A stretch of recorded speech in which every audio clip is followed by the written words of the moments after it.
The restaurant was almost too quiet, the kind of quiet that makes you notice little things, like the soft jazz humming in the background, or how the candles on every table leaned slightly from the gentle heat, or how the snow outside kept falling harder like the world wanted everyone indoors with someone to love. Adrian Cole sat alone at a corner table, one sleeve rolled slightly, from where he'd run a hand through, his hair 100 times, the untouched latte cooling right beside him.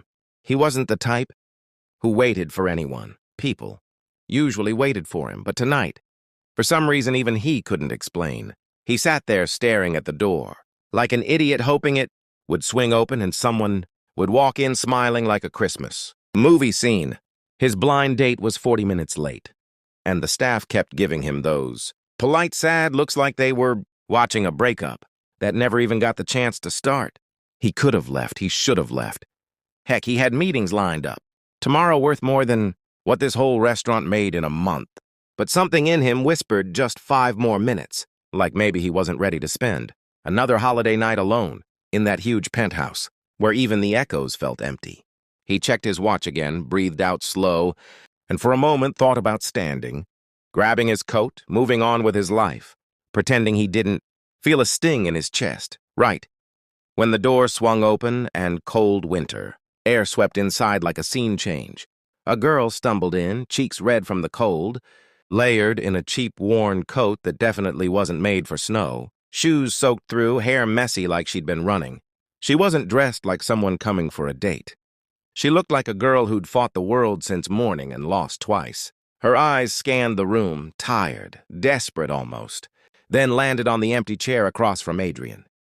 "Sir, I'm really sorry to bother you," she said, voice soft like someone scared to ask for anything. "Can I just sit for a minute? I walked here for an hour and my feet feel like ice." And Adrian, the man who rarely let strangers near him, simply nodded, and she sank into the chair like it was the first warm place she'd felt all day.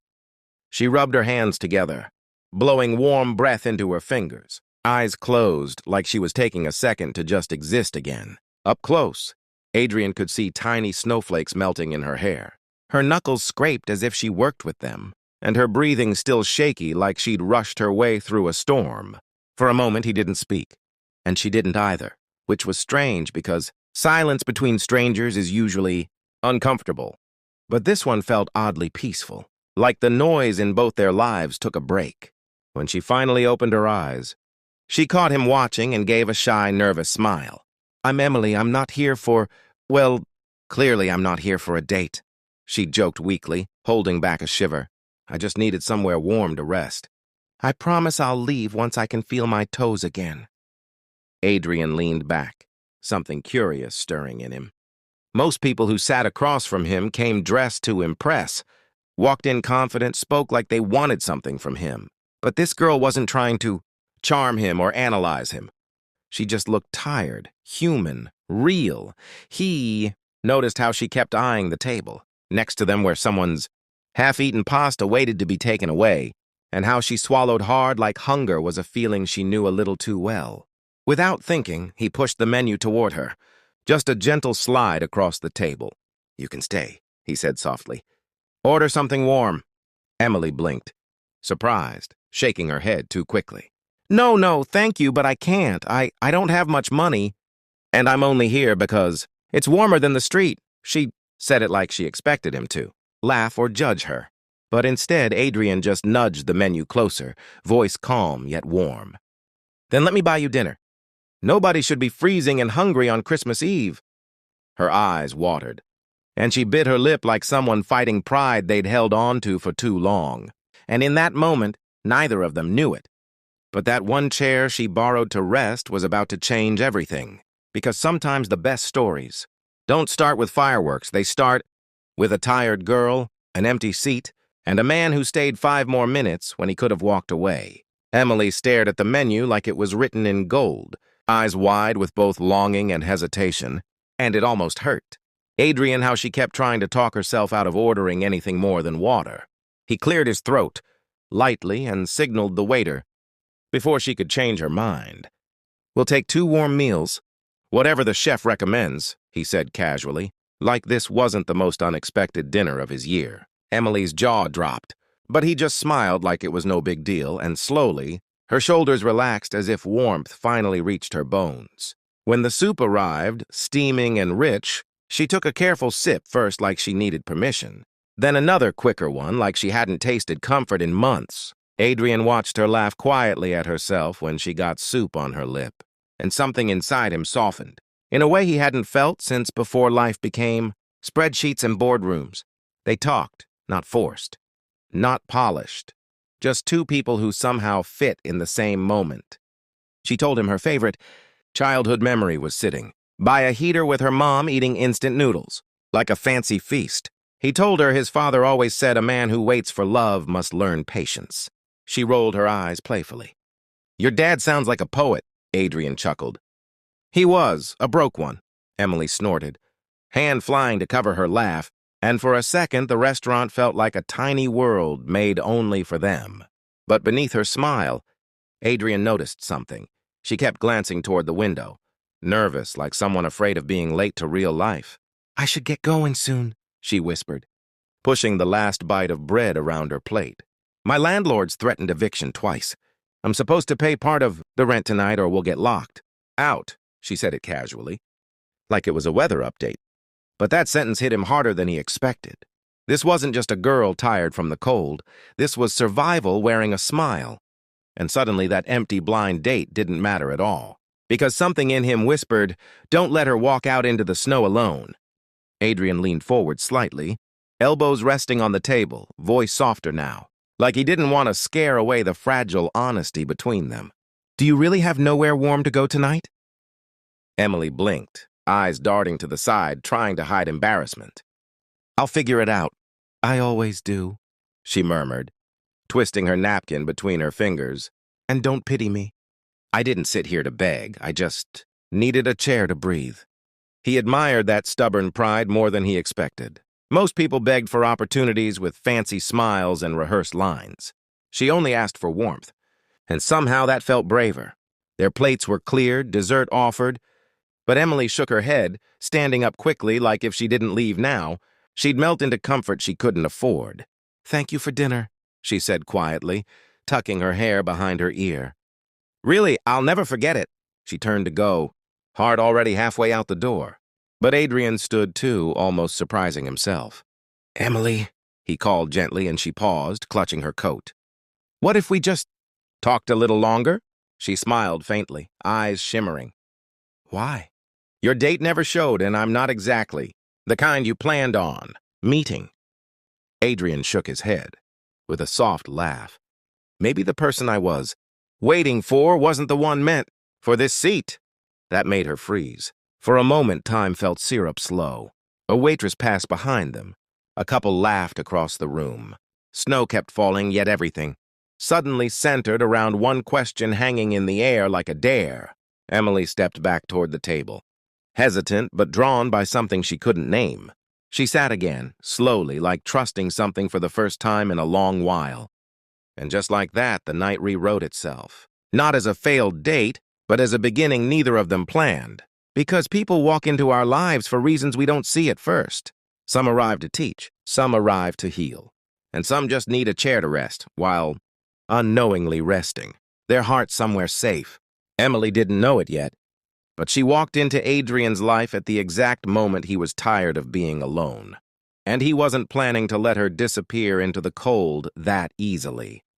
The restaurant had emptied out, the candles burning low like tired fireflies.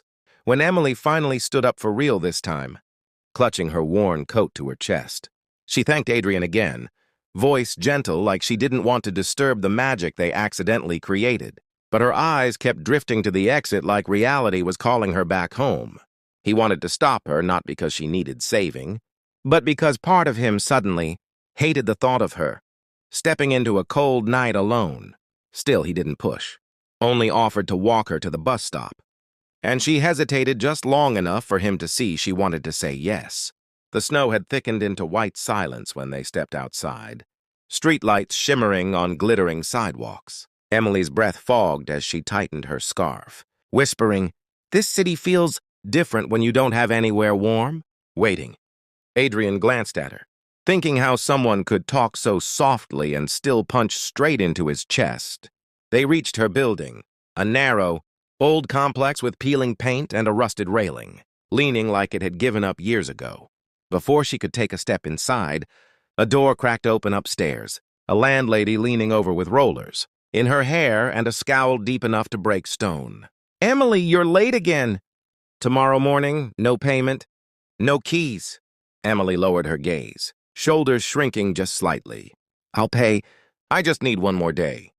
The woman scoffed and slammed the door. The sound echoed down the stairwell like a fist. Adrian exhaled slow, jaw tight, but Emily forced a shaky smile. "It's okay. She's harsher in words than action." But even she didn't sound convinced. A cold wind pushed through the hall, and Adrian's coat suddenly felt useless, against the storm of frustration and worry crawling up his spine. He wanted to fix everything right there, call someone, pay it off, carry her to warmth, but he knew offering money now would insult her strength. The same strength that made him admire her tonight. Instead, he looked her in the eye and said quietly, "If tomorrow gets hard, call me." She nodded, but her hands trembled slightly as she reached for her keys.